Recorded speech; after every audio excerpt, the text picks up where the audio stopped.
Why'd he put a bird in there? I asked. So a little piece of heaven would always be in our hearts. Safest place for a piece of heaven, I reckon. What type of bird, Dad?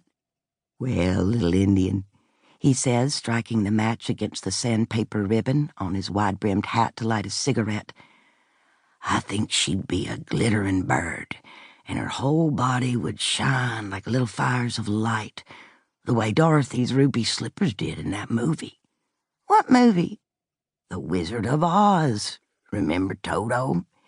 He barks, ending with a long howl. The little black dog? That's right. He lays my head against his chest. Do you hear that? Thumpity-thump. Do you know what that sound is? Thumpity-thump-thump. It's the beating of your heart. It's the noise of the little bird flapping her wings. The bird? I hold my hand over my own chest. What happens to the bird, Dad? You mean when we die?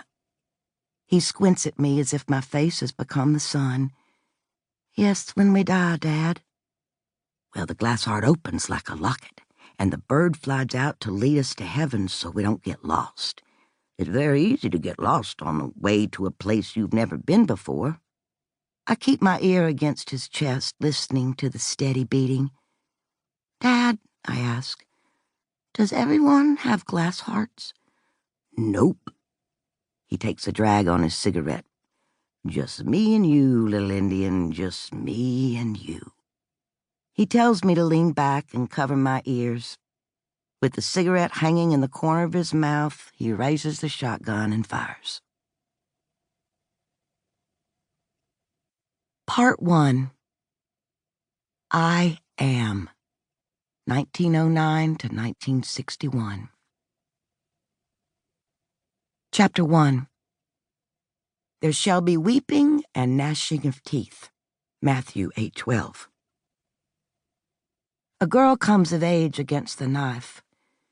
She must learn to bear its blade, to be cut, to bleed, to scar over and still somehow be beautiful and with good enough knees to take the sponge to the kitchen floor every Saturday. You're either lost or you're found. These truths can argue one another for an infinity. And what is infinity but a tangled square, a cracked circle, a space of fuchsia sky? If we bring it down to earth, infinity is a series of rolling hills, a countryside in Ohio where all the tall grass snakes know how angels lose their wings. I remember the fierce love and devotion as much as I remember the violence. When I close my eyes, I see the lime-green clover that grew around our barn in the spring while wild dogs drove away our patience and our tenderness. Times will never be the same, so we give time another beautiful name until it's easier to carry as we go on remembering where it is we've come from. Where I came from was a family of 8 children. More than one of us would die in the prize-winning years of youth. Some blame God for taking too few.